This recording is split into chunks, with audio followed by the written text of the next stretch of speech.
வானொலியில் நீங்கள் கேட்டு மகிழ்ந்த தென்கட்சி கோ. சுவாமிநாதன் அவர்களின் இன்று ஒரு தகவல் கதை தொகுப்பினை கேட்கலாம். அந்த காலத்துல எல்லாம் படிக்கிறதுங்கிறது எப்படி தெரியுமா? குருகுல வாசம் செஞ்சு படிக்கணும். ஆசிரியருங்கிறவர் ஆசிரமத்தில் இருப்பார். அங்கே போய் அவருக்கு தொண்டுகள் செய்யணும். துணிகள்லாம் துவைச்சி போடணும். தூங்கும்போது காலை பிடிச்சி விடணும். புழுக்கமாக இருந்தால் விசிறி மட்டை எடுத்து விசிறணும். அப்படியே அப்பப்போ அவர் சொல்லிக் கொடுக்குற பாடத்தையும் கற்றுக்கணும். அவர் சொல்லிக் கொடுக்குற பாடங்களை ஓலைச்சுவடிகளில் எழுதிக்கணும். இதுதான் குருகுல வாசம்ங்கிறது. இப்போ மாதிரிலாம் கிடையாது. ஆக குருகுல வாசம்ங்கிறது மனசையும் பண்படுத்தும், அறிவையும் பண்படுத்தும். அப்படி ஒரு பயிற்சி அது. அந்த காலத்தில் பஞ்சபாண்டவர்கள் ஒரு குருகுலத்தில் படிக்க போனாங்களாம். ஏற்கனவே அங்கே ஒரு 15 பேர் இருந்திருக்கிறாங்க. இவங்களையும் சேர்த்து மொத்தம் 20 பேர். எல்லாரும் ரொம்ப ஆர்வத்தோடு அங்கே தங்கி படிச்சுக்கிட்டு இருக்கிறாங்க. 2 வருஷம் ஓடி போச்சு. எல்லாரும் ஊருக்கு திரும்ப வேண்டிய நேரம். ஆசிரியர் ஒவ்வொருத்தராக கூப்பிட்டார். இது வரைக்கும் என்ன கற்றுக்கிட்ட அப்படின்னு கேட்டார். அவங்க தாங்கள் எழுதி வச்சிருந்ததை சொன்னாங்க, கற்றுக்கிட்டதை சொன்னாங்க. அங்கே படிக்க வந்தவங்க எல்லாருமே புத்திசாலிகள். அது மட்டும் இல்லை, பல பேர் அரச குடும்பத்தை சேர்ந்தவங்க, இளவரசர்களாக வேற இருக்கிறவங்க. அதனால் அவங்கக்கிட்ட அபாரமான கல்வி அறிவை எதிர்பார்த்தார். ஒருத்தன் வந்தான். தான் எழுதி வச்சிருந்த சரித்திர பாடம் பூராவையும் படித்து காட்டினான். இன்னொருத்தன் வந்தான். தான் எழுதி வச்சிருந்த பூகோள பாடம் பூராவையும் படித்து காட்டினான். இப்படி ஒவ்வொருத்தராக வந்து அவங்க படித்தது என்னங்கிறத படித்து காட்டிவிட்டு போனாங்க. கடைசியாக தர்மர் வந்தார். பேசாமல் நிற்கிறார். தன் கையில் இருந்த ஓலைச்சுவடி கேட்டால் அவர் பிரிக்கவே இல்லை. ஆசிரியர் இவர்கிட்ட தான் அதிகமாக எதிர்பார்த்தார். ஆனால் இவரும் பேசாமல் நின்றுட்டு இருக்கிறார். நீ என்ன கற்றுக்கிட்ட சொல்லு, ஓலைச்சுவடியை பிரித்து படினார் அந்த முனிவர். தர்மர் அசையவே இல்லை. மெதுவாக சொன்னார், ஐயா, நான் கற்றுக்கிட்டது ஒன்றே ஒன்று தான். அதுதான் வாழ்க்கையில் எனக்கு ரொம்ப முக்கியமான பாடமாக அமையும் அப்படின்னார். என்னது, என்கிட்ட 2 வருஷ காலமாக படித்து விட்டு கடைசியில் கற்றுக்கிட்டது ஒன்றே ஒன்று தானா அப்படின்னார் முனிவர். அவருக்கு ஒன்றும் புரியல. மற்ற மாணவர்களை விட இவர் பண்புகளில் உயர்ந்தவர், அறிவில் சிறந்தவர், வயசில் முதிர்ந்தவர். இவரே இப்படி சொன்னால் மற்றவங்க நிலைமை என்னத்துக்கு ஆறுது? அவங்க ரொம்பவும் கெட்டு போயிடுவாங்களே அப்படின்னு அவர் யோசனை பண்ணார். தர்மா, நல்லா யோசனை பண்ணி பதில் சொல்லு. 2 வருஷமாக நீ வந்து கற்றுக்கிட்டது என்ன அப்படின்னு தானே நான் கேட்குறேன். அதை கொஞ்சம் யோசனை பண்ணி சொல்லுன்னார் முனிவர் கொஞ்சம் கோபமாக. தர்மர் முகத்தில் எந்த மாறுதலுமே இல்லை. இல்லையா, 2 வருஷமாக நான் கற்றுக்கிட்ட முக்கியமான பாடம் ஒன்றே ஒன்று தான்னார். இப்போ அந்த முனிவருக்கு கோபம் அதிகமாக வந்துடுச்சு. ஏன்பா, உனக்கு வெக்கமா இல்லையா? உன்னை விட வயசில் குறைஞ்சவங்க எவ்வளவு பாடம் கற்றுக்கிட்டு இருக்கிறாங்க, எவ்வளவு விரிவாக அவங்க படித்து காட்டினாங்க. நீயும் கூட நிறைய குறித்து வச்சிருக்கிற போல இருக்க, அதை ஏன் பிரித்து படிக்கக்கூடாது அப்படின்னார். ஐயா, நான் சொல்கிறது உங்களுக்கு ஏமாற்றமாக இருந்தால் என்னை மன்னிக்கணும். நான் ரொம்ப முக்கியமாக கற்றுக்கிட்டு இருக்கிறது ஒன்றே ஒன்று தான், மற்ற எதையும் சொல்கிறதுக்கு விரும்பலைன்னார். மாணவர்கள்லாம் சிரிச்சுட்டாங்க. முனிவருக்கு கோபம் அளவுக்கு மீறி வந்துட்டு ஓங்கி அரைஞ்சு விட்டார் தர்மரை அவர் கன்னத்தில். தர்மர் கண்ணை செவந்து போட்டுது, கண்கள் கலங்கி போச்சு. ஆனாலும் அவர் அமைதியை இழக்கலை, தலை குனிஞ்சு நிற்கிறார். இவருடைய பிடிவாதம் முனிவருக்கு இன்னும் ஆத்திரத்தை உண்டாக்கி விட்டது. இன்னொரு கண்ணத்திலே அரைஞ்சார். எல்லாரும் பயந்து போய் அமைதியாக நின்றுட்டு இருக்கிறாங்க. முனிவர் கத்துறார், அப்படி நீ கற்றுக்கிட்ட அந்த முக்கியமான பாடம் தான் என்ன, அதையாவது சொல்லு அப்படின்னார். ஐயா, அதை மட்டும் ஒரு ஓலைச்சுவடியில் தனியாக குறித்து வச்சிருக்கிறேன், இந்தாங்க, இதை நீங்களே படித்து பாருங்கன்னார். தர்மர் ஓலைச்சுவடியை நீட்டினார். முனிவர் அதை வாங்கி பிரித்தார். சத்தம் போட்டு படித்தார். என்ன எழுதியிருக்காருன்னா, எப்படிப்பட்ட சோதனை ஏற்பட்டாலும் நிதானம் இழந்து கோபத்துக்கு ஆளாகக்கூடாது அப்படின்னு. இதுதான் அந்த ஓலைச்சுவடியில் அவர் எழுதி வச்சிருந்தது. அந்த ஒரு கணத்திலேயே முனிவரும் எல்லா மாணவர்களும் தர்மரை புரிஞ்சுக்கிட்டாங்களாம். அவர் கற்றுக்கிட்டது ஏட்டு சுரக்காய் இல்லை, வாழ்க்கையில் பயன்படக்கூடிய முக்கியமான அனுபவ பாடம். முனிவர் கண்களில் கண்ணீர். தர்மரை அன்போடு கட்டி தழுவிக்கிட்டார். அப்புறம் சொன்னார், தர்மா, என்னை மன்னிச்சுரு, நீ மாணவன் இல்லை, ஆசிரியன். நான் இது வரைக்கும் தெரிஞ்சிக்காத அனுபவ பாடத்தை நீ இப்போ எனக்கு கற்றுக் கொடுத்துட்ட அப்படின்னு சொன்னாராம். அதனால் நிதானம் தவறக்கூடாதுங்கிறது ரொம்ப முக்கியமான ஒரு செய்தி. ஒரு ஆசிரியர் மாணவனை ஒரு கண்ணத்தில் ஓங்கி அரைஞ்சுட்டார். இவன் நிதானம் தவறல, அமைதியாக நின்றுக்கிட்டு இருந்தான். அவர் ஒரு தடவை அரைஞ்சதும் எப்படி உன்னால் நிதானம் தவறாமல் இருக்க முடிஞ்சுது அப்படின்னு கேட்டாங்க நண்பர்கள். அவன் சொன்னான், நான் நிதானம் தவறி இருந்தா எங்கள் வாத்தியார் இன்னொரு கண்ணத்துலேயும் அரைஞ்சிருப்பார். அது அதை விட பலமாக இருக்கும். அதனால தான் நான் அப்படி இருந்தேன் அப்படின்னு நானான். ஆக நாம தெரிந்து கொள்ள வேண்டியது, வாழ்க்கையில நிதானம் தவறாமல் இருக்க வேண்டும். அதுதான் வெற்றியின் ரகசியம். இயேசுநாதர்கிட்ட ஒருத்தர் வந்து கேட்டாராம், இயேசுவே, என்னை எவ்வளவு நேசிக்கிறீர்கள் அப்படின்னு. அவர் தன்னுடைய இரு கைகளையும் அகல விரித்து இவ்வளவு என்று சொல்லி சிலுவையில் உயிர் நீத்தார் அப்படின்னு சொல்லுவாங்க. அதாவது அந்த நேசிப்புக்கு எல்லை கிடையாது, அதே போல மன்னிப்புக்கும் எல்லை கிடையாது. இது இயேசுநாதர் சொல்லி கொடுத்த ஒரு பாடம். இயேசுனுடைய சீடர்களில் ஒருத்தன் பீட்டர், அவன் ஒரு நாள் இயேசுநாதர்கிட்ட கேட்டிருக்கான், இயேசுவே, நான் என்னுடைய தம்பி கிட்ட அடிக்கடி சண்டை போட்டுக்கிட்டு இருக்கிறேன், என்னுடைய சகோதரன் கூட, அவனை நான் எத்தனை தடவை மன்னிக்கிறது? ஏற்கனவே 7 தடவை அவனை மன்னிச்சுட்டேன் அப்படின்னு சொல்லியிருக்கிறான். அப்போ இயேசு சொன்னாராம், மன்னிக்கிறதுக்கு எத்தனை தடவைங்கிற கணக்கெல்லாம் கிடையாது.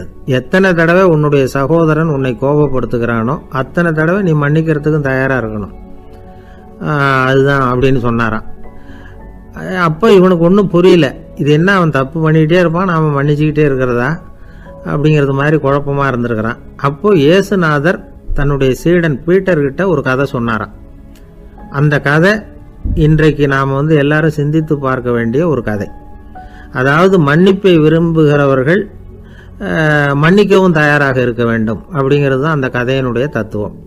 அந்த இயேசுநாதர் சொன்ன கதை என்னன்னா, ஒரு மன்னர் இருந்தார். அவர் ஒரு நாள் அரண்மனையில் உட்காந்து கணக்கு வழக்குகள்லாம் பார்த்துக்கிட்டு இருந்தார். நம்ம அரண்மனையிலேருந்து யார் யார் அரசாங்க கடன் வாங்கியிருக்கிறாங்க, யார் யார் திருப்பி செலுத்தி இருக்கிறாங்க அப்படிங்கிற விவரத்தையெல்லாம் பார்த்துக்கிட்டு இருந்தார். அப்போ தான் புரிஞ்சுது, அந்த அரண்மனையில் வேலை செய்கிற ஒருத்தனே அரசாங்க கடன் வாங்கியிருக்கிறான். எவ்வளவு? 10,000 பொற்காசுகள் வாங்கியிருக்கான் கடன். இந்த 10,000 பொற்காசுகளை திருப்பி செலுத்தலை அரசாங்கத்துக்கு. இது மன்னர் கவனத்துக்கு வந்தது. உடனே நம்ம அரண்மனையில் இருக்கிறவனே அரசு கடன் வாங்கி திருப்பி செலுத்தாமல் இருக்கான், அவனை கூப்பிட்டு வாங்கன்னு சொல்லி கூப்பிட்டுட்டு வந்தாங்களாம். விசாரிச்சிருக்கிறாங்க, என்னப்பா நீ எவ்வளவு ஒன்று? ஆமாங்க, 10,000 பொற்காசுகள் வாங்கியிருக்கிறேன், இன்னும் திருப்பி கட்டலைன்றிருக்கான். உடனே அவர் மன்னர் சொல்லியிருக்கிறார், நம்ம சட்டத்திட்டப்படி நீ உடனே பணத்தை திருப்பி கட்டிடு. அப்படி உன்னால் கட்ட முடியலன்னா உன்னுடைய வீடு வாசல் சொத்து சுகம் எல்லாத்தையும் விற்று அந்த பணத்தை அரசு கருவூலத்தில் சேர்த்துக்கிறதுக்கு நானே ஏற்பாடு பண்ணிடுறேன் அப்படின்னு அந்த மன்னர் சொன்னாராம். இவன் அப்படியே அதிர்ச்சி ஆகிட்டான், அப்படியே பொத்துன்னு காலில் விழுந்தானா. மன்னா, என்னை மன்னிச்சுங்க, என்னால் முடியல, எனக்கு மன்னிப்பு கொடுங்க அப்படின்ட்டுருக்கான். உடனே அவர் எழுந்திரிச்சு, சரி நீ மன்னிப்பு கேட்டுவிட்ட, அதனால் உன்னை மன்னிக்கிறேன், நீ பணம் கட்ட வேண்டாம் அப்படின்னு சொல்லி அந்த மன்னர் அவனை விட்டுட்டாராம். பணத்தையும் தள்ளுபடி போட்டார், நீ திருப்பி கட்ட வேண்டான்னு. இவனுக்கு ரொம்ப மகிழ்ச்சி, அதனால் ரொம்ப உல்லாசமாக வந்துகிட்டு இருக்கிறான். தெருவில் வந்துகிட்டு இருக்கிறப்ப இவங்கிட்ட கடன் வாங்கின ஒருத்தன் எதுக்கு வந்துகிட்டு இருக்கான். அவன் இவங்கிட்ட ஒரு 100 பொற்காசுகள் கடன் வாங்கியிருக்கான். அவன் வந்தான், இவன் போய் அவன் சாட்டையாக பிடிச்சிக்கிட்டான், நீ எப்படா என் கடனை திருப்பி கொடுக்க போகிறேன்னு. அவன் இப்போ முடியல, கொஞ்சம் பொறுத்துக்கா, அப்புறம் தரேன் இருக்கான். அதெல்லாம் முடியாது, நீ கொடுத்து தான் ஆகணும் அப்படின்னு இவன் புடிவமாக சொல்கிறான். இப்போ நிலைமையை பாருங்கள், இவன் ஏற்கனவே 10,000 பொற்காசுகள் அரசாங்கத்தில் கடன் வாங்கினா அதுக்கு மன்னிச்சு விட்டுட்டார் இவனை. ஆனால் இவன் இன்னொருத்தனை மன்னிக்கிறதுக்கு தயாராக இல்லை. இவங்கிட்ட கடன் வாங்கின இன்னொருத்தன் 10 பொற்காசுகள், அவனை மன்னிக்க தயாராக இல்லை. அவனை கொண்டு போய் நீதிமன்றத்தில் கொண்டு போய் நிறுத்தி தண்டனை வாங்கி கொடுத்துட்டான். நீதிபதி என்ன சொன்னார், அந்த இவன் வாங்கின பொற்காசுகளை திருப்பி கட்டுற வரைக்கும் ஜெயிலில் இருக்கணுங்கிறது தீர்ப்பு. ஆனால் உடனே அரசர் காதில் விழுந்தது. சொல்லிட்டாங்க, உங்ககிட்ட மன்னிப்பு வாங்கிட்டு போனானே ஒருத்தன், அவன் இன்னொருத்தனை மன்னிக்கிறதுக்கு தயாராக இல்லை, அவனை கொண்டு போய் ஜெயிலில் அடைச்சிட்டான் அப்படின்னு. உடனே மன்னர் பார்த்தார், இவனை மறுபடியும் கூப்பிட்டு வர சொன்னார். தபாரப்பா, நான் உன்னை மன்னிச்சு விட்டேன், ஆனால் நீ இன்னொருத்தனை மன்னிக்கிறதுக்கு தயாராக இல்லை, அதனால் என்னுடைய தீர்ப்பையும் மாத்துறேன், நீயும் அரசு கடன் தீர்ற வரைக்கும் ஜெயிலில் தான் இருக்கணும் அப்படின்னு சொல்லி ஜெயிலுக்கு அனுப்பிச்சிட்டாராம். இப்படி ஒரு கதையை இயேசுநாதர் தன்னுடைய சீடருக்கு சொன்னதாக ஒரு வரலாறு. அது என்ன, அதிலேருந்து நாம் புரிந்து கொள்ள வேண்டியதுன்னா, நாம் மன்னிக்கப்படணும்னு நாம் விரும்புகிறோம்னா நாம் இன்னொருத்தரை மன்னிக்கிறதுக்கு தயாராக இருக்கணும். அதனால் நாம் இன்னொருத்தரை யாரையும் மன்னிக்க மாட்டோம், ஆனால் என்ன இன்னொருத்தரை மன்னிக்கணும் அப்படிங்கிறது மாதிரி செய்யக்கூடாதுன்னு சொல்லுவாங்க. அது மாதிரி நாம் இப்போ இது தப்பாக புரிஞ்சுக்கிறவங்களும் இருக்கிறாங்க. பாவம் மன்னிப்புங்கிறதுலாம் எதுக்குன்னா, அதாவது மறுபடியும் பாவம் செய்யாமல் இருக்கிறதுக்காக தான். அதான் மன்னிக்கிறாரே அப்படிங்கிறதுக்காக மறுபடியும் பாவம் பண்ணிகிட்டு இருக்கிறது இல்லை. அதான் ஒருத்தர் கேட்டாராம், பாவத்திலேருந்து மன்னிப்பு கிடைக்கணும்னா நீ என்ன செய்யணும் அப்படின்னு கேட்டிருக்கார். அதுக்கு அவன் சொல்லியிருக்கிறான், நான் முதல்ல பாவம் செய்யணும், அப்போ தானே மன்னிப்பு கிடைக்கும் அப்படின்னு நானும். இப்படிப்பட்டவர்கள் தான் இன்றைக்கி உலகத்தில் அதிகமாக இருக்கிறாங்க. அதனால் இந்த மன்னிப்பின் மகத்துவங்கிறது இயேசுநாதர்கிட்டேருந்து தான் நாம் புரிஞ்சுக்கணும். அந்த இயேசு சொன்ன அந்த மன்னிக்கிற மனோபாவம் இருந்தால் இன்றைக்கி உலகம் பூராவும் அமைதி பூங்காவாக இருக்கும். அதில் ஒன்றும் ஆச்சரியமே இல்லை, அதில் ஒன்றும் சந்தேகமும் இல்லை. அதனால் மன்னிக்கிற மனோபாவத்தை நாம் எல்லாரும் நமக்குள்ளே வளர்த்து கொள்ள வேண்டும். அப்படிங்கிறது தான் நாம் இன்றைக்கு எல்லோரும் சிந்தித்து பார்க்க வேண்டிய ஒரு செய்தி. ஒரு ஊரில் ஒரு மன்னர் இருந்தார். அவர் பக்கத்து தேசத்து மேலே படையெடுக்கணும்னு நினச்சிக்கிட்டு இருந்தார். அதையும் தன்னுடைய நாட்டோட சேர்த்துக்கணுங்கிற ஆசை. எப்போ படையெடுக்கலாம்னு யோசிச்சுக்கிட்டு இருந்தார். இப்படி யோசிச்சுக்கிட்டு இருந்த சமயத்தில் ஒரு பெரியவர் அவரை தேடிட்டு வந்தார். அவர் அடிக்கடி வருவார், அவர்கிட்ட பேசிக்கிட்டு இருப்பார். இப்போ அப்படி தான் வந்தார். என்ன மன்னா யோசனைன்னாரு. இவர் தன்னுடைய யோசனையை சொன்னார். இந்த சமயத்தில் மன்னருக்கு தாகம் எடுத்தது, தண்ணி குடிக்கணும் போல இருந்தது. உடனே அங்கே இருந்த ஒரு அரண்மனை பணியாளரை கூப்பிட்டார். போய் கொஞ்சம் தண்ணி கொண்டு வாப்பா அப்படின்னார். அந்த பணியாளர் போனார். ஒரு கோலையில் தண்ணி கொண்டு வந்தார். ராஜா கிட்ட நீட்டினார். ராஜா அதை வாங்கி குடிக்கிறதுக்காக வாய்கிட்ட கொண்டுட்டு போனார். அந்த நேரம் பார்த்து மன்னா கொஞ்சம் பொறுங்கன்னார் இந்த பெரியவர். ஆவலோட குடிக்க போன மன்னர் அப்படியே நிறுத்திக்கிட்டு பெரியவரை பார்த்தார். இப்போ அந்த பெரியவர் சொன்னார், மன்னா, இப்போ உங்களை விட வலிமை உள்ள ஒரு சக்தி உங்களுக்கு தண்ணி கொடுக்க மறுத்துடுதுன்னு வைங்க, உங்களை குடிக்க விடாமல் தடுத்துடுது அப்படின்னா, இப்போ இந்த ஒரு கோவள தண்ணீரை என்ன விலை கொடுத்து வாங்குவீங்க அப்படின்னு கேட்டார். இப்போ எனக்கு இருக்கிற தாகத்துக்கு என்னுடைய அரசாங்கத்தில் பாதியையாவது கொடுத்து இந்த தண்ணியை வாங்கறதுக்கு தயங்க மாட்டேன்னார் அவர். சரி, இப்போ அந்த தண்ணியை குடிங்கன்னார் பெரியவர். மன்னர் ஆவலோடு அந்த தண்ணியை குடிச்சு முடித்தார். அதுக்கப்புறம் கொஞ்ச நேரம் தன்னுடைய படையெடுப்பை பற்றி சொல்லிக்கிட்டு இருந்தார். கொஞ்ச நேரம் கழித்து மறுபடியும் இந்த பெரியவர் கேட்டார், மன்னா, இப்போ நீங்கள் ஒரு கோவள தண்ணீரை குடிச்சு முடிச்சுட்டீங்க. இப்போ அந்த தண்ணீர் உங்கள் உடம்பை விட்டு வெளியில் வரக்கூடிய பாதை அடப்பட்டு போச்சு அப்படின்னு வச்சுங்க, அதை வெளியேற்றுவதற்காக நீங்கள் எவ்வளவு செலவழிப்பீங்க அப்படின்னு கேட்டார். மன்னர் யோசனை பண்ணார். அப்படி ஒரு நிலைமை ஏற்பட்டு போச்சுன்னா என்னுடைய அரசாங்கம் பூராவையும் அதுக்கு ஈடாக தர்றதுக்கு கூட தயங்க மாட்டேன்னார்.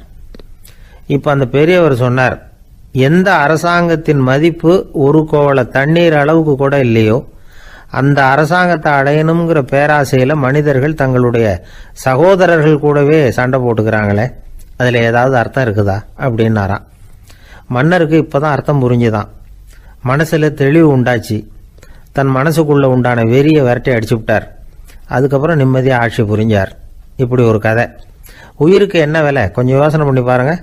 ஆனால் அது இப்போ எவ்வளோ மலிவாக போயிட்டுது, அதையும் யோசனை பண்ணி பாருங்களேன். ஆசை பேராசையாக மாறுது, அப்புறம் அது வெறியாக ஆகுது, அதுக்கப்புறம் பைத்தியம் பிடிக்குது. இந்த காலத்து மனிதர்களுக்கு 2 விதமான பைத்தியம் பிடிச்சிருக்கிறதாக ஒரு பெரியவர் சொல்கிறார். ஒன்று பணம், இன்னொன்று அதிகாரம். இதெல்லாம் எவ்வளவு காலத்துக்கு நீடிக்கும்? ஒரு சர்வாதிகார நாட்டில் 3 பேர் ஜெயிலில் இருட்டு அறையில் பேசிக்கிட்டு இருக்கிறாங்க. நீ எப்படி இந்த ஜெயிலுக்கு வந்த அப்படின்னு ஒருத்தர் கேட்டாராம். இந்த நாட்டு ராஜாவை ஆதரித்து நான் பிரச்சாரம் பண்ணினேன், அதனால் கூட்டத்தில் தகராறு வந்துட்டுது, கலவரமாக போச்சு, அதுக்கு நான் தான் காரணம்னு அரெஸ்ட் பண்ணி இங்கே கொண்டாந்து போட்டாங்க அப்படின்னாராம் அவர். சரி, நீ எப்படி இங்கே வந்த அப்படின்னு இன்னொருத்தரை பார்த்து கேட்டிருக்கார். நான் இந்த நாட்டு ராஜாவை எதிர்த்து பிரச்சாரம் பண்ணேன், அதனால் கலவரம், அரெஸ்ட் பண்ணி கொண்டாந்து போட்டாங்கன்னார். சரிப்பா, நீ எப்படி அங்கே வந்த அப்படின்னு 3வது ஆளை பார்த்து இவங்க கேட்டாங்களாம். இதுக்கு அந்த ஆள் மெதுவாக வெளிச்சத்துக்கு நான் தான் இந்த நாட்டு ராஜா அப்படின்னாராம். ஒரு ரயில் போய்கிட்டு இருக்கு. அதில் ஒரு பெரியவர் பிரயாணம் பண்ணிகிட்டு இருக்கிறார். எதிரில் ஒரு பெரிய அதிகாரி, ஐஏஎஸ் ஆஃபீஸர் உட்காந்துருக்கிறார். 2 பேருக்கும் முன்ன பின்ன அறிமுகம் இல்லை. அவர் வேற யாரோ, இவர் வேற யாரோ. ஒரே ரயிலில் பிரயாணம் பண்ணிகிட்டு இருக்கிறாங்க. அதுவும் எதிர்த்த இருக்கையில். ஏதோ ஒரு நகரத்தில் வண்டி நின்றுது. 2 பேரும் கீழே இறங்கினாங்க. பெரியவர் ஒரு ட்ரங்க் பெட்டியோட கீழே இறங்கினார். அந்த அதிகாரி கையில் ஒரு சின்ன பெட்டி. அவர் அந்த சின்ன பெட்டியை கீழே வச்சுட்டு கூலி கூலின்னு கத்திக்கிட்டு இருந்தார். இந்த பெரியவர் பார்த்தார். ஐயா, இந்த பெட்டி மட்டும்தானா, இல்லை இன்னும் ஏதாவது இருக்குதா அப்படின்னு விசாரித்தார். இப்போ அதிகாரி சொன்னார், இல்லைங்க, இது மட்டும்தான் அப்படின்னு சொன்னார். இதுக்கு என்னத்துக்காக கூலி ஆள், நானே எடுத்துக்கிட்டு வரேனே, வாங்க அப்படின்னு சொல்லி அந்த பெட்டியை இந்த பெரியவர் கையில் எடுத்துக்கிட்டார். எடுத்ததும் 2 பேரும் பேசிக்கிட்டே நடந்து வராங்க. இப்போ பெரியவர் சொன்னார், இப்போ உள்ள நாகரிகம் எப்படி இருக்குன்னா, சுமை கால் பணம், சுமக்கூலி முக்கால் பணம் அப்படிங்கிற மாதிரி இருக்கு. பணத்தை வீணாக்கிறதோட இது கௌரவம்னு வேற நினைக்கிறாங்க அப்படின்னார். அவர் சொல்கிறது சரிதான். 10 ரூபாய் மதிப்புள்ள ஒரு சுமையை 30 ரூபா கொடுத்து தூக்கிட்டு போவோம். நாமே அதை தூக்கினா நமக்கு கௌரவ குறைச்சல் அப்படின்னு நினைப்போம். இதுதான் நம்ம நிலைமை. ஆனால் அந்த பெரியவர் என்ன சொன்னார் தெரியுமா? நீங்கள் எங்கே போகணுமோ அது வரைக்கும் நானே இதை எடுத்துகிட்டு வரேன் அப்படின்னார். அந்த அதிகாரி பக்கத்தில் உள்ள ஒரு ஹோட்டல் வரைக்கும் போனார். பெரியவரும் அங்கே கொண்டுட்டு போய் பெட்டியை வச்சார். உடனே அந்த பெரிய அதிகாரி அவருக்கு பணம் கொடுக்கறதுக்காக பர்ஸை எடுத்தார். உடனே இவர், ஐயா, எனக்கு கூலி எதுவும் வேணாம், உங்களுக்கு சேவை செய்கிறது என்னுடைய கடமை. நான் இந்த சேவையை செய்தது பணத்துக்காக இல்லை, அன்புக்காக அப்படின்னு சொல்லிவிட்டார். அதுக்கப்புறம் அவர் நன்றினார். 2 பேரும் பிரிஞ்சுட்டாங்க. இது முடிஞ்சது. அன்னைக்கு சாயந்தரம் அங்கே ஒரு பெரிய கூட்டம் நடக்குது. இந்த அதிகாரியும் அந்த கூட்டத்துக்கு போகிறார். மக்கள் கூட்டம் ரொம்ப அதிகம். அதனால் இந்த அதிகாரியும் ஒரு ஓரமாக உட்காந்துக்கிட்டார். அப்புறம் கொஞ்ச நேரத்தில் இந்த முக்கிய விருந்தினர் பேசுறதுக்காக வரார் மேடைக்கு. மேடையில் இருந்த பெரியவங்கள்லாம் எழுந்திரிச்சு நின்று அவருக்கு மாலை போட்டு மரியாதை செய்கிறாங்க. எங்கேயோ ஒரு மூலையில் உட்காந்துருந்தார் அதிகாரி. அவர் இதை கவனித்தார். அவருக்கு ரொம்ப ஆச்சரியம், அதிர்ச்சி. ஏன்னா அங்கே பேச வந்த முக்கிய விருந்தினர் வேற யாரும் இல்லை, இன்னைக்கு காலையில் இவர் பெட்டியை தூக்கிட்டு வந்தார் பெரியவர், அவர் தான். சரி, அந்த பெரியவர் யார் தெரியுமா? அவர் தான் ஈஸ்வர சந்திர வித்யாசாகர். கூட்டம் முடிஞ்சது. அதிகாரி அவரை தேடி ஓடினார். அவர் கைகளை பிடிச்சிக்கிட்டார். ஐயா, என்னை மன்னிச்சுருங்க அப்படின்னாரு. அப்புறம் சொன்னார், அகங்காரங்கிற கெட்ட புத்தி தான் உண்மையை கண்கள்ல இருந்து மறைக்குது. அகங்காரம் தான் மனுஷனை அழிக்குது. நீங்கள் ரொம்ப பெரிய மனிதர், இருந்தாலும் மனிதத்தன்மையோடு நடந்துக்கிறீங்க. இந்த அன்பு, தயவு, பொறுமை இதெல்லாம் இல்லைன்னா மனிதனாக இருக்கிறதுல என்ன பிரயோஜனம் அப்படின்னு சொல்லிவிட்டு அந்த அதிகாரி போனாராம். மனிதத்தன்மைன்னா என்ன அப்படிங்கிற கேள்விக்கு இந்த பெரியவர் ஒரு உதாரணம். இப்பெல்லாம் அப்படியா இருக்கிறாங்க? ஒரு பெரியவர் ஒரு பெட்டியை தூக்கிட்டு வந்துக்கிட்டு இருக்கிறார். ஒரு இளைஞன் ஓடி வந்தான். கொடுங்க சார், நான் தூக்கிட்டு வரேன்னா. கொடுத்தார். வாங்கி தலையில் வச்சுக்கிட்டான். அப்புறம் சொன்னான், அடுத்தவங்க சிரமப்படக்கூடாதுங்கிறது என்னுடைய கொள்கை அப்படின்னா. அது நல்லது தான்னார் அவர். கடைசியில் பெட்டியை கொடுத்தான். வாங்கிக்கிட்டு பர்ஸை திறந்தார் பணம் கொடுக்கறதுக்காக. வேணாங்க அப்படின்னு விட்டான் அந்த இளைஞன். ஏன்னார்? நான் சொன்னேன் அடுத்தவங்க சிரமப்படக்கூடாதுங்கிறது என்னுடைய கொள்கைன்னு. அதனால் உங்களுக்கு சிரமம் கொடுக்கக்கூடாதுங்கிறதுக்காக வரும்பொழுது நானே உங்கள் பர்ஸை எடுத்து வேணுங்கிற பணத்தை எடுத்துக்கிட்டு திருப்பி உங்கள் பாக்கெட்லேயே போட்டுட்டேன் அப்படின்னா. இப்படி இருக்குது இந்த காலம். அதனால் வாழ்க்கையில் அன்பு, தயவு, பொறுமை இதெல்லாம் ரொம்ப அவசியம் அப்படிங்கிறத நாம் புரிஞ்சுக்கணும். ஒரு ஊரில் ஒரு ஆள் இருந்தான். கற்பனையிலேயே காலத்தை கடத்திக்கிட்டு இருந்தான். ஒரு நாள் ஒரு மரத்தடியில் உட்காந்துருந்தான். அவனுக்கு பசிக்கிற மாதிரி தெரிஞ்சுது. உடனே கற்பனையிலேயே சாப்பிட ஆரம்பிச்சிட்டான். அதாவது எதிரில் இலை போட்டு சாப்பாடு போடப்பட்டிருக்கிறதாகவும் அதை இவன் சாப்பிட்றதாகவும் நினச்சிக்கிட்டு கையை மட்டும் வாய்க்கும் தரைக்குமா அப்படியும் இப்படியும் கொண்டுகிட்டு போய் பாவனை பண்ணிக்கிட்டே இருக்கிறான். தூரத்தில் இருந்து பார்க்குறவங்களுக்கு இவன் ஏதோ பலமான விருந்து சாப்பிட்டுக்கிட்டு இருக்கிறான் அப்படின்னு தான் தோணும். அது மாதிரியே பண்ணிக்கிட்டு இருந்தான். அந்த வழியாக ஒரு சன்னியாசி வந்துக்கிட்டு இருந்தார். இவனை பார்த்தார். என்ன இவன் இப்படி பண்ணிகிட்டு இருக்கிறானே அப்படின்னு நினச்சாரு. கொஞ்ச நேரம் அவனையே உத்து பார்த்துக்கிட்டு இருந்தார். இவரை பார்த்ததும் அவன் இன்னமும் சுவாரஸ்யமாக சாப்பிட ஆரம்பிச்சிட்டான். அப்பப்பா, என்ன இது, இந்த குழம்பு இவ்வளவு காரமாக இருக்குது, என்னுடைய நாக்கே எரிஞ்சு போடும் போல இருக்கு அப்படின்னு சொல்லிக்கிட்டு பக்கத்தில் ஒரு குவளையை எடுத்து தண்ணி குடிக்கிறது மாதிரி பாவனை பண்ணுறான். அப்பாடா, இப்போ கொஞ்சம் பரவாயில்ல அப்படின்னு சொல்லிக்கிட்டு குவளையை கீழே வைக்கிறது மாதிரி ஒரு பாவனை பண்ணுறான். சன்னியாசி பார்த்தார். என்னப்பா, சாப்பாட்டில் காரம் அதிகமோ அப்படின்னார். ஆமாம் சுவாமி, ஞாபகம் மறதியில் கொஞ்சம் மிளகாய் அதிகமாக சேர்த்துக்கிட்டேன் அப்படின்னா. சரி சாப்பிடு அப்படின்னு சொல்லிட்டார். அவன் சாப்பிட்டு முடிக்கிற வரைக்கும் பொறுமையாக உட்காந்துருந்தார். அவன் அப்பாடா அப்படின்னு சொல்லிட்டு மறுபடியும் தண்ணியை எடுத்து குடித்தான். எல்லாம் கற்பனையிலேயே. அதுக்கப்புறம் சன்னியாசி பேச ஆரம்பித்தார். இதை பாருப்பா, உன்னுடைய கற்பனையை நான் மெச்சுறேன். இருந்தாலும் உன் சாப்பாட்டில் ஒரு இனிப்பையும் வச்சுருக்கலாமே, ஏன் மிளகாயை அளவுக்கு அதிகமாக போட்டுவிட்டு அவஸ்தைப்படுறேன் அப்படின்னார். அவன் யோசிக்க ஆரம்பித்தான். அதுக்கப்புறம் இவர் சொன்னார், இதை பாருப்பா, இனிமேல உன்னுடைய கற்பனையும் உயர்ந்ததாக இருக்கட்டும் அப்படின்னு உபதேசம் பண்ணிவிட்டு போனார். எப்பவும் உயர்வை பற்றியே சிந்திக்கணும்.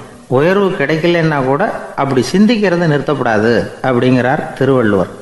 உள்ளுவது எல்லாம் உயர் உள்ளல், மற்ற அது தள்ளினும் தள்ளாமை நேர்த்து. ஊக்கம் இல்லாமல் உலகத்தில் வாழ்ந்து பிரயோஜனம் இல்லை. அதனால் உயர்வாகவே சிந்திக்கணும். அது நம்மளை ஊக்கப்படுத்தும். இது பெரியோர் வாக்கு. இந்த உலகத்தில் கற்பனையிலேயே வாழ்கிற சில கஞ்சர்களும் உண்டு. அதாவது 2 கஞ்சர்கள் 2 பேரும் பக்கத்து ஊரில் இருந்தாங்க. பொங்கல் சமயம் ஒரு கஞ்சன் தன்னுடைய மகனை கூப்பிட்டான். இதோ பாருப்பா, பக்கத்து ஊரில் என்னுடைய நண்பன் ஒருத்தன் இருக்கிறான், அவனுக்கு பொங்கல் பரிசு ஏதாவது கொடுக்கணும், நான் ஒரு 4 ஆட்டுக்குட்டியை தரேன், நீ கொண்டுகிட்டு போய் கொடுத்துட்டு வந்து விடுறியா அப்படின்னு கேட்டான். சரி, நான் புள்ள ஒரு பைய கையில் எடுத்துக்கோன்னா அவன் எடுத்துக்கிட்டான். இந்த ஆட்டுக்குட்டி பிடிச்சிக்கோ அப்படின்னு சொல்லி ஒவ்வொன்றா போடுறேன் பார் அப்படின்னு சொல்லிட்டு 1 2 3 4 அப்படின்னு எண்ணிக்கிட்டே வெறும் சைகையாலேயே ஆட்டுக்குட்டியை பிடிச்சி போடுறது மாதிரி பாவனை பண்ணிகிட்டு இருக்கிறான். அவன் பிள்ளையும் அது ரொம்ப அக்கறையாக வாங்கிக்கிறது மாதிரி வாங்கிக்கிட்டு அந்த பையை தூக்கிக்கிட்டு அடுத்த ஊருக்கு போகிறான். இவன் அங்கே போய் சேர்ந்த நேரத்தில் அந்த கஞ்சன் ஊரில் இல்லை, எங்கேயோ வெளியில் போயிருக்கிறான். அவனோட புள்ள மட்டும்தான் வீட்டில் இருந்தான். இவன் அவன்கிட்ட, இதை பாரு, எங்கள் அப்பா உங்கள் அப்பாவுக்கு ஆட்டுக்குட்டி கொடுத்து அனுப்பியிருக்கிறாரு, பிடிச்சிக்கோ அப்படின்னு சொல்லி பாவனையிலேயே ஒவ்வொன்றா எடுத்து அவங்ககிட்ட கொடுத்துட்டான். அவனும் வாங்கிட்டான் வாங்கிறது மாதிரி. அப்புறம் சொன்னான், சரிப்பா, நானும் பதிலுக்கு ஏதாவது ஒன்றுகிட்ட கொடுக்கணும் இல்லையா, அதனால் அந்த பையை பிடி, ஒரு 10 எலுமிச்சம்பழம் தரேன், பதிலுக்கு அதை நீ எடுத்துகிட்டு போ அப்படின்னு சொல்லி கையாலேயே ஒவ்வொன்றா எடுத்து போடுறது மாதிரி பாவனை பண்ணிவிட்டான்.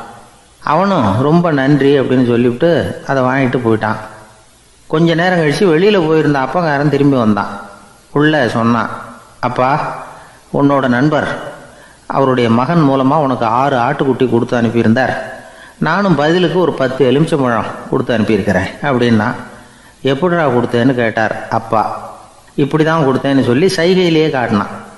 இதை பார்த்ததும் அப்பங்காரனுக்கு பயங்கரமாக கோபம் வந்துட்டுது. பலார்னு அரைஞ்சுட்டான் பையனை. ஏன்ப்பா அரைஞ்ச? 10 எலுமிச்சம்பழம் கொடுத்துட்டேனே அப்படிங்கிறதுக்காகவா அப்படின்னு கேட்டான். அது கூட பரவாயில்ல, நீ காட்டுற சைகையை பார்த்தா ஆரஞ்சு பழம் சைஸுக்கு இருக்குதே, அவ்வளவு பெருசாக ஏன் கொடுத்த? அதுதான் எனக்கு கோபம் அப்படி. ஒருத்தரை பார்த்து உன்னுடைய நண்பர்கள் யார் அப்படின்னு ஒரு கேள்வி கேட்டு பாருங்க. கொஞ்சம் யோசிச்சு பதில் சொல்லுவாங்க. அவங்க கிட்டேயே உன்னுடைய எதிரிகள் யார் அப்படின்னு கேளுங்க, கடகடன்னு ஒப்பிச்சிருவாங்க. நம்ம மனசு இருக்க, அது எப்படின்னா, நம்ம நண்பர்களை விட எதிரிகளை அது நல்லா ஞாபகத்தில் வச்சுக்கும். இது ஒரு ஆச்சரியமான உண்மை. உங்களால் நண்பர்களை மறந்துட முடியும், ஆனால் எதிரிகளை மறந்துட முடியாது. இது ஒரு வேடிக்கையான நிலைமை தான். அழகான தருணங்களை நாம் ஏன் மறந்துடுறோம்? இது இயற்கை. ஏன்னா நம்ம மனசு மலர்களை கவனிக்கிறது இல்லை, அதில் இருக்கிற முள்ளை தான் கவனிக்குது. தன்னை காயப்படுத்துகிற எதையும் அது உடனே கண்டுகொள்ளுது.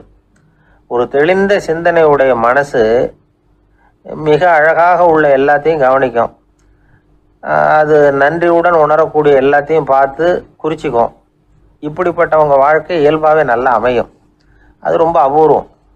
மனசில் உள்ள ஒரு சிறிய அமைப்பை மாற்றுவதை பொறுத்து தான் இந்த விஷயம் அப்படிங்கிறார் ஓஷோ. ஒரு யூத கோவில் இருந்து தான், அது யூதர்களின் மடமாகவும் இருந்தது. அங்கே ஒரு தலைமை குரு, அவர் ரொம்ப கண்டிப்பானவர். அந்த கோவிலை ஒட்டி ஒரு தோட்டம். ஒரு நாள் காலையில் அந்த தோட்டத்தில் 2 இளம் யூதர்கள் நடந்து போய்கிட்டு இருக்கிறாங்க. காலையில் 1 மணி நேரம், மாலையில் 1 மணி நேரம் அவங்க அந்த தோட்டத்தில் நடக்கிறதுக்கு அனுமதி உண்டு. மற்ற நேரங்களில் அவங்க மத புத்தகங்களை படிக்கணும், பிற விதிமுறைகளை கடைபிடிக்கணும். அந்த 2 பேருமே தொடர்ந்து புகைப்பிடிக்கிற பழக்கம் உள்ளவங்க. ஆனால் கோவில் மடத்தில் இருக்கிறப்போ அவங்க புகைப்பிடிக்க முடியாது, அது கடுமையான குற்றம். சரி, நாம் தோட்டத்தில் இருக்கிறப்போவாவது புகைப்பிடிக்கலாமா அப்படின்னு ஒரு ஆசை அவங்க 2 பேருக்குமே. இருந்தாலும் பயம். இப்படி கேட்டால் மதகுரு என்ன சொல்லுவாரோ அல்லது என்ன செய்வாரோங்கிற பயம். இப்படியே கொஞ்ச நாள் ஆச்சு. ஒரு நாள் அந்த 2 பேரில் ஒருத்தன் ரொம்ப கலங்கி போய் அந்த கோவிலில் இருந்து வெளியில் வந்துக்கிட்டு இருந்தான். வந்தவன் நேராக தோட்டத்து பக்கம் போனான். அங்கே இன்னொருத்தன் ஆனந்தமாக புகை பிடிச்சிக்கிட்டு இருக்கிறான். அதை பார்த்து தான் இவனுக்கு அதிர்ச்சி. அட கடவுளே, என்ன இது, நீ கேட்காமலே ஆரம்பிச்சிட்டியா அப்படின்னா. இல்லை, நான் கேட்டுவிட்டு தான் ஆரம்பிச்சிருக்கேன்னா அவன். அப்படியா, என்ன மனுஷன் இவர், நானும் தான் கேட்டேன், என்னை கண்ணாமுன்னான்னு திட்டி விட்டார். இது என்ன கோவிலா இல்லை நரகமா? உனக்கு புகை பிடிக்கணும்னு ஆசையாக இருந்தால் நரகத்துக்கு போகணும்னு சொல்லிவிட்டார். அது சரி, உன்னை மட்டும் எப்படி அனுமதிச்சார் அப்படின்னு கேட்டான் இவன். அவன் சிரிச்சுக்கிட்டே, நீ எப்படி கேட்ட சொல்லு அப்படின்னா, நாம் இந்த தோட்டத்துக்கு வர அனுமதிக்கப்பட்டிருக்கிறதே ஜபத்துக்காகத்தானே, அதனால் நான் ஜபம் சொல்லும் பொழுது புகை பிடிக்கலாமா அப்படின்னு கேட்டேன். அதுக்கு தான் அவர் சத்தம் போட்டு என்னை அடிக்கவே வந்துட்டார் அப்படின்னா இவன். நீ ஒரு மாதிரியாக கேட்டிருக்க, நான் வேற மாதிரியாக கேட்டிருக்கிறேன். ஜெபம் சொல்லும்போது புகை பிடிக்கலாமான்னு நீ கேட்டிருக்க. ஐயா, புகை பிடிக்கும் பொழுது ஜெபிக்கலாமா அப்படின்னு நான் கேட்டேன். அதில் தப்பு ஒன்றும் இல்லை அப்படின்னு பதில் சொல்லிட்டார் அப்படின்னா. ஒரு சிறிய மாற்றம்தான் அது மிகப்பெரிய மாறுதலை ஏற்படுத்தி விட்டது. மனசு நல்ல விதமாக சிந்திக்க ஆரம்பிச்சுட்டுதுன்னா மகிழ்ச்சிக்கு பஞ்சம் இல்லை. ஒரு கஞ்சன் ஆற்றுல விழுந்துட்டான், வெள்ளத்தில் தத்தடிச்சுக்கிட்டு இருக்கிறான். கரையில் நின்ன ஒருத்தர், உன் கையை கொண்டா இப்படி பிடிச்சி இழுத்து கரையில் சேர்த்து விடுறேன்னார். எதையும் கொடுத்து பழக்கம் இல்லாத அவன் கையையும் கொடுக்க மாட்டேன்னுட்டான். இவர் பார்த்தார், உன் கையை கொடுன்னு சொல்கிறதுக்கு பதிலாக நான் என் கையை கொடுக்குறேன் பிடிச்சிக்கோ அப்படின்னார். அவன் கப்புன்னு பிடிச்சிக்கிட்டான், இழுத்து கரையில் போட்டார். ஒரு பெரிய தத்துவ சிந்தனையாளர் இருந்தார், சுவாங்சு அப்படின்னு பேர். அவருடைய மனைவி ஒரு நாள் திடீர்னு காலமாயிட்டாங்க. ஐயோ பாவம், அவர் ரொம்ப வருத்தப்படுவார், போய் ஆறுதலாக 4 வார்த்தை பேசிவிட்டு வரலாம் அப்படின்னு நினச்சிக்கிட்டு நிறைய பேர் அவரை தேடிட்டு வந்தாங்களாம். வந்தவங்களுக்கு ஆச்சரியம், ஏன்னா இவர் வருத்தப்பட்டுக்கிட்டு இருப்பார் அப்படின்னு தானே எதிர்பார்த்தாங்க. அப்படி இல்லை, தாளம் போட்டுக்கிட்டு உட்காந்துருக்கிறார். தாளத்துக்கு தகுந்த மாதிரி பாட்டு வேற பாடிக்கிட்டு இருக்கிறார். என்ன மனுஷன் அவர், கொஞ்சம் கூட கவலை இல்லாமல் இப்படி இருக்கிறாரு அப்படின்னு நினச்சாங்க. ஒருத்தர் துணிஞ்சு அவர்கிட்ட கேட்டுவிட்டார், என்னங்க இது இப்படி அப்படின்னு. அதுக்கு அவர் என்ன சொன்னார் தெரியுமா? இதை பாருங்க, என்னுடைய மனைவி பிறக்கிறதுக்கு முன்னாடி அவளுக்கு உயிரும் கிடையாது, உடலும் கிடையாது. அதுக்கு பிறகு தான் உயிர் வந்தது, உடல் வந்தது, அந்த உருவம் வந்தது. இப்போ என்ன ஆச்சு? அந்த உருவமும் உயிரும் போயிட்டுது, அவ்வளவுதானே. வந்தது போயிட்டுது. இளவேனில் காலம், இலையுதிர் காலம், பனிக்காலம், இப்படி பருவங்கள் மாறி மாறி வருது இல்லையா? அது மாதிரி பிறப்பும் இறப்பும் மாறி மாறி வருது. இது இயற்கை. இதுக்காக அழுதா அது எப்படி அப்படின்னாராம். ஞான தெளிவு அடைஞ்சவங்களுக்கு எல்லாமே சுகம்தான். திருவள்ளுவரும் அதை தான் சொல்கிறார், உறங்குவது போலும் சாக்காடு, உறங்கி விழிப்பது போலும் பிறப்பு. தூங்கிறதுக்கெல்லாம் நாம் வருத்தப்பட்டுக்கிட்ட இருக்கிறோமா? இன்றைக்கி தூங்க வேண்டியிருக்குதே, இன்னும் கொஞ்சம் நேரத்தில் நான் தூங்க வேண்டியிருக்கு அப்படின்னு சொல்லி யாராவது அழுதுகிட்டு இருப்பாங்களா? அதனால் இந்த உலக வாழ்க்கையினுடைய இயல்பை யதார்த்தத்தை நாம் தெளிவாக புரிஞ்சுக்கணும். அப்படி புரிஞ்சுக்கிட்டால் நாம் கவலை இல்லாமல் வாழ முடியும். ஒரு வயசான தாத்தா பாட்டி 60 வருஷத்துக்கு முன்னாடி அவங்களுக்கு கல்யாணம் ஆச்சு, ஒன்றாவே வாழ்ந்தாங்க, ஒன்றாவே இறந்து போனாங்க. இப்போ அவங்க 2 பேரும் சொர்க்கத்துக்கு போய் சேர்ந்தாங்க. அங்கே எல்லா வசதியும் இருந்தது. ஒரு பெரிய பங்களாவே இவங்களுக்கு ஒதுக்கி கொடுத்தாங்களாம். இதுக்கு எவ்வளவு வாடகைன்னு கேட்டார் தாத்தா. வாடகையெல்லாம் கிடையாது, இலவசம் அப்படின்னார் அங்கே இருந்தவர். அந்த வீட்டுக்கு பின்னாடி ஒரு பெரிய புல்வெளி இருந்தது. இதில் விளையாட ஏதாவது கட்டணம் உண்டான்னு கேட்டிருக்கார் தாத்தா. அதெல்லாம் ஒன்றும் கிடையாது, பணம்லாம் கட்ட வேண்டியதில்லை அப்படின்னார் அவர். பக்கத்தில் ஹோட்டல் மாதிரி ஒரு பெரிய கட்டடம், உள்ள சாப்பாட்டு மேஜைகள், அது மேலே விதவிதமான பலகாரங்கள். சாப்பாட்டுக்கெல்லாம் எவ்வளவு அப்படின்னு விசாரிச்சாராம் தாத்தா. அதுதான் சொன்னேனே, இங்கே எல்லாமே இலவசம்தான், எது வேணும்னாலும் சாப்பிட்லாம், எவ்வளவு வேணும்னாலும் சாப்பிட்லாம் அப்படின்னாராம். நீங்கள் சொல்கிறீங்க அப்படி, ஆனால் நான் சர்க்கரை சேர்த்துக்கக்கூடாது, உப்பு சேர்த்துக்கக்கூடாது, பாட்டி கையால் எப்பவும் பத்திய சாப்பாடு தான் அப்படின்னாராம் தாத்தா. இதை பாருங்கள், இங்கே உங்களுக்கு அந்த கவலையும் வேண்டியதில்லை. இங்கே நீங்கள் ஸ்வீட்டு சாப்பிட்லாம், காரம் சாப்பிட்லாம், உங்களுக்கு எந்த நோயும் வராது அப்படின்னாராம் அங்கே சொர்க்கத்தில் இருந்தவர். இதை கேட்ட உடனே அந்த தாத்தா பக்கத்தில் நின்ன பாட்டியை பார்த்து கத்தினாராம், அடி பாவி, எல்லாத்தையும் கெடுத்துட்டியே, நீ எனக்கு பத்திய சாப்பாடு போடாமல் கண்டதை திங்க விட்டுருந்தா 10 வருஷத்துக்கு முன்னாடியே நான் இங்கே சேர்ந்துருப்பேனே அப்படின்னாராம். ஒருத்தர் சிகரெட்டும் கையுமா வந்தார். சார், இந்த புகைப்பிடிக்கிற பழக்கத்தை நிறுத்தி போடணும்னு தான் பார்க்குற, முடியலன்னார். புகைப்பிடிக்கிறத நிறுத்துறது ரொம்ப சுலபம் சார் அப்படின்னார் இன்னொருத்தர். எப்படி சொல்கிறீங்கன்னு கேட்டார் அவர். நான் கூட ஏற்கனவே 10 தடவை அந்த பழக்கத்தை நிறுத்தி இருக்கிறேன் சார் அப்படின்னார் இவர். இதுலேருந்து என்ன தெரியுது? புகைப்பழக்கத்தை திடீர்னு விட்டு விடுறதுங்கிறது ரொம்ப கஷ்டம்னு தெரியுது. இருந்தாலும் இது சம்பந்தமான ஆராய்ச்சி, அனுபவம், இது ரெண்டையும் அடிப்படையாக வச்சு சில வழிமுறைகளை சொல்கிறாங்க. அதாவது புகைப்பிடிக்கிறத நிறுத்துறதுக்கு 10 வழிகள் உண்டு அப்படின்னு சொல்கிறாங்க. அது என்னங்கிறத தெரிஞ்சுக்கிட்டா உபயோகப்படுதான்னு பார்க்கலாமே. முதல் கருத்து என்னன்னா, கொஞ்ச நாளைக்கு புகைப்பிடிக்கிற நண்பர்களை விட்டு விலகி இருக்கணும். இதனால் புகைப்பிடிக்கிற ஆசை குறையும். அந்த பழக்கத்தை மறுபடியும் ஆரம்பிக்கப்படாதுங்கிற எண்ணம் உறுதிப்படும். ரெண்டாவது கருத்து, புகைப்பிடிக்கிறதை எதிர்த்து தீவிரமாக பிரச்சாரம் செய்ய ஆரம்பிச்சிடணும். அது அடுத்தவங்களுக்கும் உபயோகப்படும், உங்களுக்கும் உபயோகப்படும். உங்கள் உள்ளுணர்வை அது தூண்டும், உங்களை உறுதி கொள்ள வைக்கும். மூன்றாவது கருத்து என்னன்னா, தினமும் 2 தடவை குளிக்கணும். எப்படி தெரியுமா? முதல்ல வெது வெதுப்பான தண்ணீர், அப்புறம் குளிர்ந்த தண்ணீர், இப்படி மாறி மாறி குளிக்கணுமா. நாலாவது கருத்து, உடற்பயிற்சிகள் செய்யணும். மூச்சு வாங்குற மாதிரியான பயிற்சிகள் ரொம்ப நல்லதான். பிராணாயாமம் அப்படிங்கிற மூச்சு பயிற்சி ரொம்ப நல்லதுங்கிறாங்க. அப்புறம் ஐந்தாவது கருத்து, சாப்பாடு மிதமாக இருக்கணும், சீராக இருக்கணும். பச்சை காய்கறிகள், பழங்கள் சாப்பாட்டில் சேர்த்துக்கலாம். அடிக்கடி கொஞ்சம் கொஞ்சமாக சாப்பிட்டு ரத்தத்தில் சர்க்கரையின் அளவை பராமரிக்கணும். இது நரம்புகளை அமைதிப்படுத்தும். ஆறாவது கருத்து என்னன்னா, ரொம்ப நேரம் பசியோடு இருக்கக்கூடாது. புகைப்பிடிக்கிறத நிறுத்த முயற்சி செய்யும் பொழுது எடை குறைப்பு நடவடிக்கைகளை மேற்கொள்ளக்கூடாது. ஏழாவது கருத்து, காப்பி, தேநீர், மதுபானம், அப்புறம் போதைப் பொருள்கள் கலந்த உணவுகள் இதெல்லாம் வேணாம். புகைப்பிடிக்கிறத அதெல்லாம் ஊக்கப்படுத்தும். கடுகு, மிளகு, அப்புறம் காரமான பொருள்களை தவிர்க்கணும். உப்பு அளவை குறைக்கணும். தினமும் 10 கோவலை தண்ணீராவது குடிக்கணும். வெறும் தண்ணி புகைப்பிடிக்கிற ஆவலை தணிக்குதான். எட்டாவது கருத்து, கையில் சிகரெட்டு, புகையில ஏதாவது இருந்தால் உடனே தூக்கி எறிஞ்சிருங்க. அது கையில் இருக்கிற வரைக்கும் புகைப்பிடிக்கிற ஆசை வந்துக்கிட்டே இருக்கும். 9வது கருத்து என்னன்னா, இறை நம்பிக்கை உள்ளவங்க புகைப்பிடிக்கிற எண்ணம் வர்றப்போவெல்லாம் பிரார்த்தனை செய்ய ஆரம்பிச்சுடலாம். 10வது கருத்து, உங்களுக்கு ரொம்பவும் வேண்டியவங்க யாரோ அவங்கக்கிட்ட எல்லாம் நீங்கள் புகைப்பிடிக்கிறத நிறுத்தி விட்டதா சொல்லிவிடுங்க. இந்த 10 வழிகளையும் கடைபிடிக்க ஆரம்பிச்சுட்டா புகைப்பிடிக்கும் பழக்கத்தை நிறுத்தி விடலாம் அப்படின்னு சொல்கிறாங்க அனுபவப்பட்டவங்க. முயற்சி பண்ணி பார்க்கலாம். ஒரு முக்கியமான இடத்துல நின்றுக்கிட்டு இருந்தார் ஒருத்தர். அங்கே இன்னொருத்தர், ஏன் சார் இந்த இடத்துல சிகரெட் பிடிக்கலாமா அப்படின்னு அனுமதி கேட்டார்.